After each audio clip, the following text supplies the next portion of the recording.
So today I'm going to show you how to pH balance the water, how to add the nutrient mix, and how to add our peroxide mix. So we're going to start here with we're going to start here with a 2-gallon bucket of tap water, and we have our Ocean Solution 203 mix. So what we normally do is add 1.5 ounces to 3 gallons. That's the traditional mixture. However, we only have a 2-gallon bucket, so we're going to add 1 ounce to the mixture of the nutrient solution first before we move on to the pH balance. So I've already measured out roughly 1 ounce. I only had the big measuring cup, so I had to guesstimate, but it's all good. So we're going to take this and put it in. Okay. And let me get my mixer, one moment. So now that we have mixed our nutrient mix to the water, we're now going to pH balance the water. We will be using General Hydroponics. So how this basically works is if the pH is too high, you would use the orange mixture to bring it down. And if it's too low, you would use the blue mixture to bring it up. And the orange is acid and the blue is base nutrient solution. So it raises the nutrient solution to base. Okay, and then this other little guy over here is the test indicator. So basically, once you draw your water, you would then scoop out a vial of water, fill in this vial, and then you would test it with the pH test indicator. So depending on the color, it will determine if you need to go up or down. And there's a little chart that comes with it. So give me a second and I will be right back. I will scoop the water out and show you guys what the pH is. So 1 moment. Okay, so we have scooped the water out. Now we're going to add 3 drops of the text indicator mixture. So I can tell right now, based on our little cheat sheet here, that, I haven't shaken it up yet, but I can already tell that it's the pH is too high. So what we will do, I will go ahead and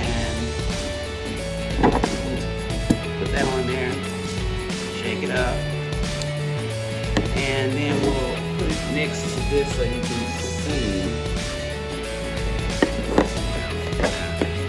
I apologize for all the shakiness going on with the camera. Okay, here we go.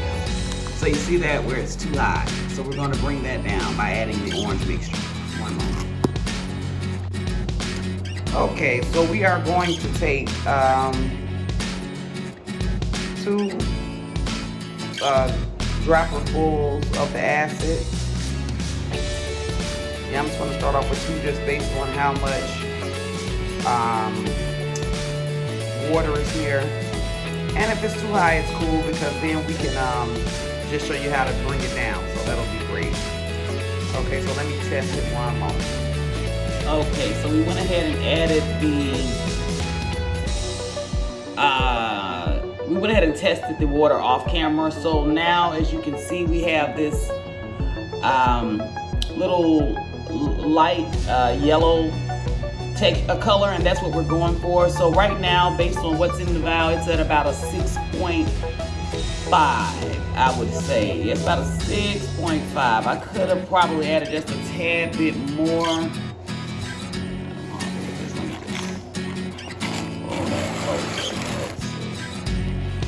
Yeah, because see, I am seeing it's just a tad bit green for me. So okay, so as you come out of the yellow, then the next one up is 7.0, which is green, which we're right at the 6.5 mark. But like I said, it's just still kind of like a hint of the green in there for me versus yellow. So, but I'm gonna Yeah, I'm gonna leave it because you know, so the ideal pH for growing plants is 5.5 to 6.5. So we're still within the range.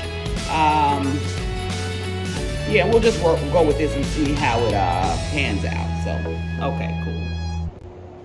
Okay, so now that we have pH balanced and added nutrients to the water we'll be using for bottom watering, I've then come back to pH balance the water that we'll be using for our top sprayer, and as you can see, the pH is too low. It's down into the acidic levels, so we're gonna have to basically go back up by adding the blue mixture. So one moment. Okay, so now we've gone back, added the General Hydroponics mixture to bring down the pH, and as you can see with this, we're now at about roughly between, I would say, about 5, I would say roughly 5, and 6, but more so 5. So you've got to see the 3 different levels. You've seen acidic, which was red. You've seen neutral, which is this kind of yellowish color. And you've also seen basic, which is the more greenish color. So, yeah. Okay, so now that we have done that, the next thing we're going to do is basically add our peroxide, show you how we do our peroxide mixture, even though our peroxide mixture is pretty full right now, but we'll still go ahead and add that to the video so you guys will have all 3 together. One moment. Okay, so we're going to continue with the leftover water that we have that was just pH balanced. So now that this water has been pH balanced, we're just going to go ahead and add the peroxide. Normally we use the 2% food grade, but this last go around we were unable to locate it, so we have the 3%, which works pretty much the same. So what we are going to do now, sorry for my fingers getting in the video. I typically just kind of guesstimate. I cook a lot, so I'm really good with kind of just guesstimating at measurements. I've been trying to be really precise with these, but for the peroxide, I will just add. So what I normally like to do is add 2 or 3 drops per liter of water. So we'll just drop 2 in there. Yep. We'll drop 2 in there, and then we'll mix it around. I like to suck some up and just kind of give it a little squirt so it'll really just squirt around. I do this with the nutrient and the pH balance as well. I mean, the nutrient mix as well as when I'm pH balanced. Okay, guys, so that's pretty much it right there. And these are the guys that we have used today. Okay, that definitely didn't work out. Alrighty. Try and get a better picture of this last part.